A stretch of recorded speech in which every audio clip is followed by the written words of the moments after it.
I felt his fingers hesitate against my back, the cool glide of the zipper pausing midway. "Al," I whispered, expecting the familiar tug upward, neat and quick. Instead, the slow slide downward filled the room with a sound louder than our breath. Each inch unsealed sent a question racing through my chest. Was this a mistake or something he'd been waiting for? The mirror caught his eyes, unreadable, lingering, waiting. Disclaimer, this content is intended for mature audiences only. Viewer discretion is advised. The room smelled faintly of the lavender candle I had lit, soft and warm, casting shadows across the cream walls. Al stood behind me, tall, his presence familiar but heavy, like he was holding something back. We had been married for 4 years, long enough for me to know every detail of his habits, his moods, and yet tonight, something felt different. My hands, slightly trembling, rested against the vanity as I waited for him to zip the back of my dress. It was supposed to be a simple favor before the dinner party, a moment we wouldn't even think twice about. But the zipper didn't rise. Instead, I felt the faint tug downward, slow and deliberate, each movement measured. My breath caught, the air in the room tightening. "Al, what are you doing?" My voice tried to sound light, but the unsteady tremor gave me away. His reflection met mine in the mirror. Those brown eyes, normally soft, carried something unreadable, something I couldn't name. "I just want to look at you," he murmured, his voice low, like a secret being shared. The words shouldn't have sent a shiver down my spine, but they did. I felt the fabric of my dress loosen, slipping slightly along my shoulders. It wasn't like Al to play games. He was always direct, steady, the dependable one. But tonight, there was a spark of something else, something I couldn't quite trust or resist. My thoughts raced. We were supposed to be heading out, smiling for friends, acting like the perfect couple we were known to be. But now, in this dim-lit room, with his hands tracing along the edges of fabric, I couldn't tell if we'd ever leave. Or if I wanted to. "Al, we're going to be late," I said, my voice thinner than I intended. His hand stopped mid-motion, resting against the small of my back. The warmth of his touch lingered like a question neither of us could answer. He leaned in close, his breath warm near my ear, and whispered, "Maybe that's the point." The clock ticked softly, counting down the minutes we were supposed to be somewhere else. But neither of us moved, trapped in that strange, heavy moment. My heart pounded, not from fear, not exactly, but from something I wasn't ready to name. Was this a test, a spark, or the beginning of something we wouldn't be able to take back? And then, the sound of the front door opening downstairs froze us both in place. The creak of the front door lingered in the air like an unwelcome echo, shattering the quiet tension of the room. I didn't move. Neither did Al.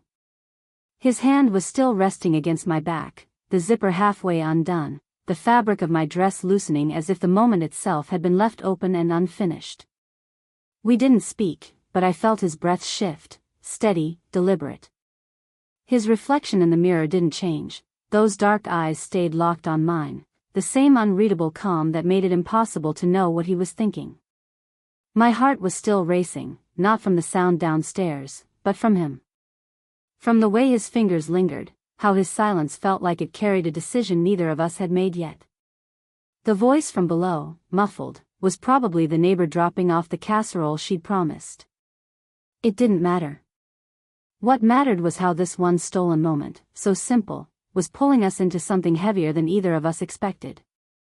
We weren't strangers to tension. Our marriage had its quiet storms, little moments of distance we both ignored. I had been telling myself for months that we were fine, that the steady way Al loved me was enough. But tonight, as the soft candlelight made his profile sharp and almost unfamiliar, I wondered if there was a part of him I hadn't seen until now, or maybe one he'd been hiding all along. He let the zipper go, finally, but his hand stayed where it was, a warm weight that made it hard to breathe evenly. I couldn't decide if I wanted him to step closer or step away. "It's nothing," he murmured, as if reading my unspoken question. But the way he lingered betrayed that lie. Downstairs, the door closed again. Silence. Just us. My fingers curled against the vanity, grounding myself. I met his gaze in the mirror, searching for something, reassurance, maybe, or an answer. But all I found was that same quiet pull, as if the space between us had shifted, and nothing felt as certain as it had an hour ago. He straightened, finally, his hands sliding away. "We should finish getting ready," he said, voice low. But neither of us moved to do it. I turned toward him, breaking the reflection's hold, but the moment didn't loosen. Al stood still, his shirt sleeves rolled to his forearms, his posture calm in a way that felt practiced, deliberate. The faint glow from the candle flickered across his face, catching the smallest twitch in his jaw. He was always like this when something stirred beneath the surface, never an outburst, just that unreadable restraint that made me feel like I was the one losing balance. "We're late," I said softly, though my voice carried no urgency. It was a sentence meant to fill the air, not move us forward. I didn't want to move forward, not yet. The space between us was heavy, humming with something I didn't want to name because naming it would make it real. Al's eyes stayed on me, not unkind but sharp, as if studying a part of me he hadn't seen before. Or maybe one he had always seen but waited for me to acknowledge. "Do you ever get tired of pretending?" he asked suddenly, his voice low, careful, like the words were meant to be a secret only the walls could keep. The question cut through the dim quiet. My fingers tightened against the edge of the vanity. "Pretending what?" My voice wavered just enough to betray me. He stepped closer, his shadow stretching over mine in the mirror. "That everything is simple. That this, us, is just enough." His hand hovered near my shoulder, not touching, but close enough that I could feel the heat radiating from his skin. "I see the way you look away sometimes.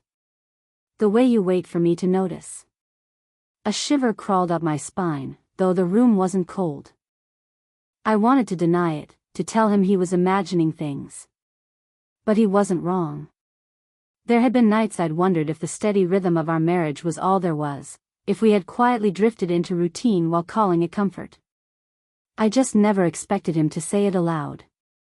"Al," my throat felt dry, my chest tight. I didn't know if I wanted to step toward him or back away, because either choice felt like a door closing behind me. "This isn't the time." His fingers brushed the edge of my dress, just at my shoulder, the faintest touch but enough to pull my breath short.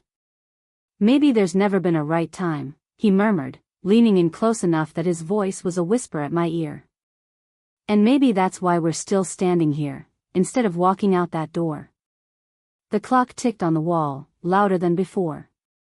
The world outside felt distant, irrelevant, as if the night was waiting for us to decide something neither of us had said aloud. Downstairs, the sound of footsteps returned, faint and slow, moving through the hall. Neither of us turned to look. The footsteps downstairs grew fainter, fading toward the kitchen, but they left the air charged, as if someone had left a match smoldering in the dark. I couldn't move. Neither could Al. We were still standing in that narrow space between the vanity and the wall, the candlelight bending our shadows into something longer, almost distorted. My breath came shallow, and I could hear his, steady, but heavier than before, like he was holding something back.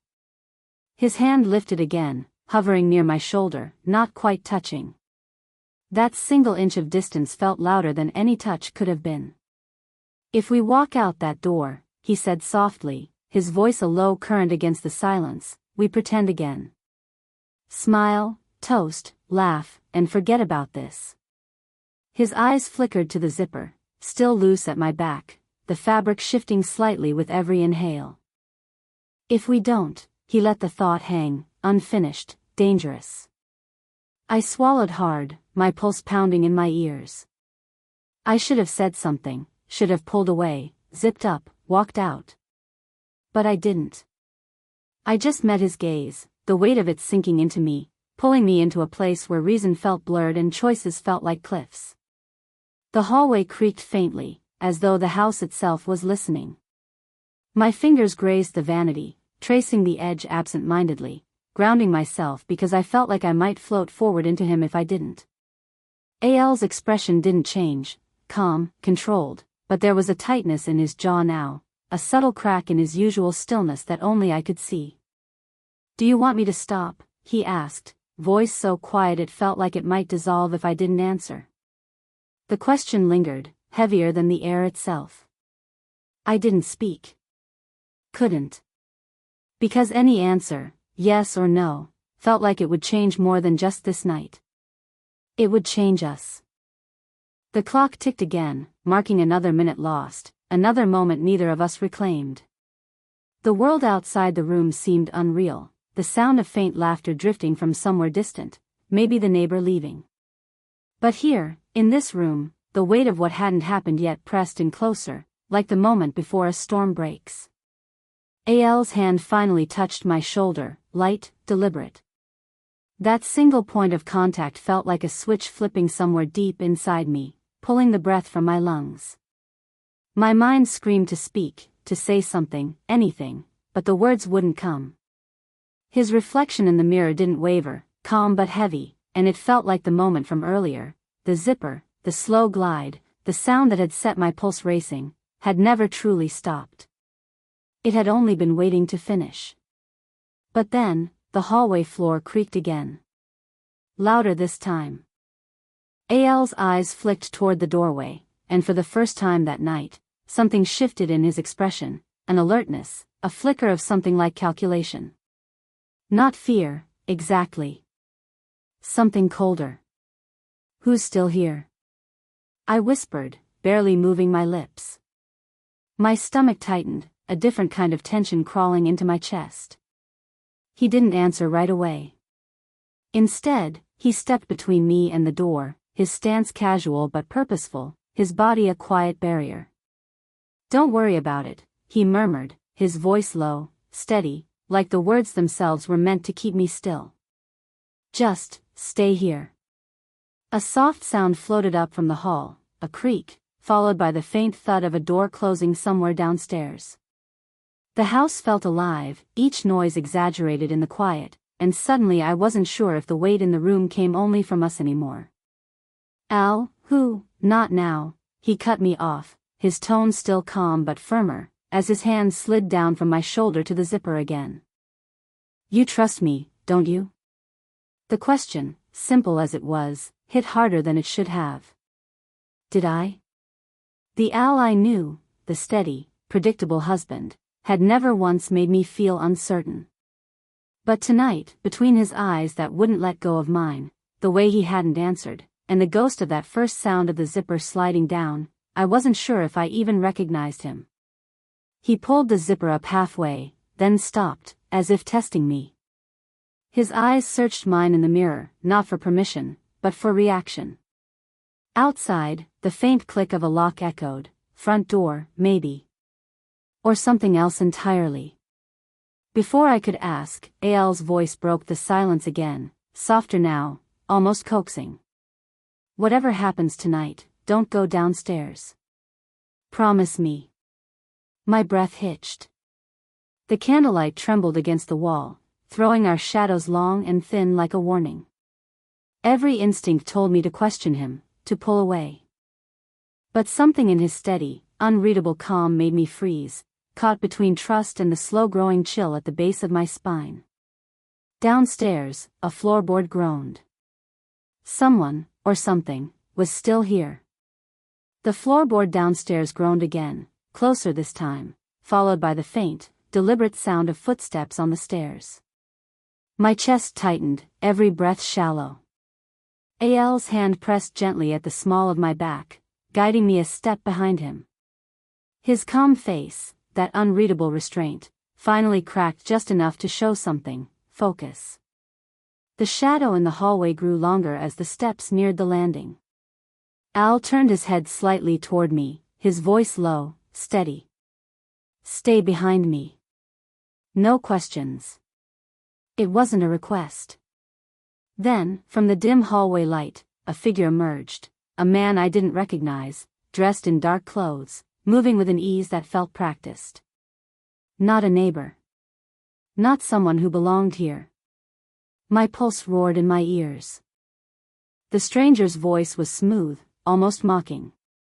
"You're late, Al. Didn't think I'd wait this long, did you?" I froze. The words didn't make sense, not yet, but the familiarity in the tone, the way Al didn't flinch, told me this wasn't random. My gaze darted to Al's reflection in the vanity mirror. No fear. No confusion. Just the same still calm he'd worn all night, like he'd been expecting this moment. Then it clicked, a flash of realization cutting through the fog. The zipper. The hesitation. His question about pretending. It wasn't just about us. It was about tonight. Al exhaled slowly, finally letting the zipper slide all the way up, his fingers brushing my spine briefly as if sealing the moment.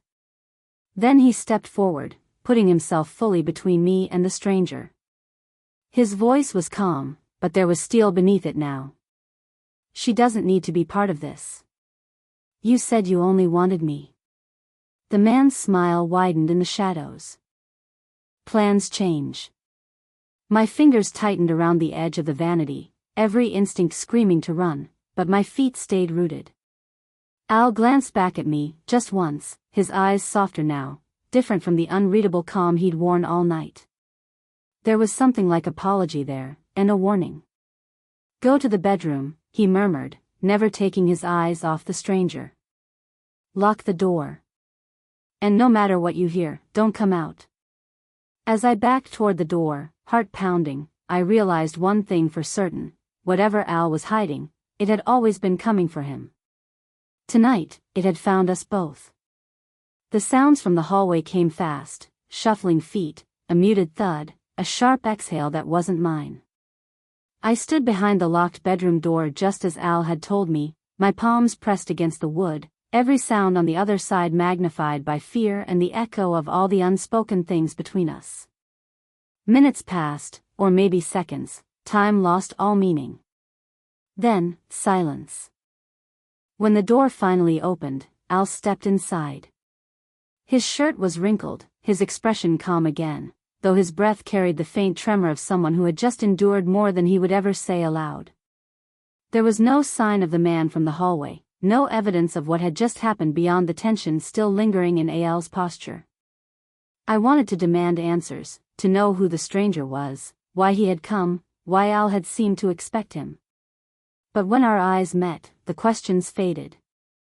The words didn't matter as much as the look he gave me, one that carried apology, relief, and something deeper, something that told me the night had changed us both. He crossed the room slowly, not touching me at first, just standing close enough that I could feel the heat of him, steadying me without words. Finally, he reached for the zipper again, his fingers grazing my spine the same way they had when the night first shifted. This time, the sound of the zipper wasn't slow, teasing, or hesitant. It was quiet, final, the fabric settling softly into place as he finished what had started hours ago. "I didn't mean to scare you," he said, his voice low but steady. "But I couldn't let you walk out that door tonight, not until this was over." I searched his face, looking for the man I had always known and the one I had seen tonight. Both were there, but different now, merged somehow, as if the steady husband and the man who had faced a threat in silence were both truths I would have to live with. We stood there for a moment, the candle flickering, our reflections side by side in the mirror. The memory of that first hesitation, the zipper sliding slowly, echoed in my mind, but it didn't feel like temptation anymore. It felt like a warning, a beginning I hadn't recognized then. Al took my hand gently, guiding me toward the hallway where the shadows had finally stilled. "It's over," he said softly. "Come on. We still have a night to finish."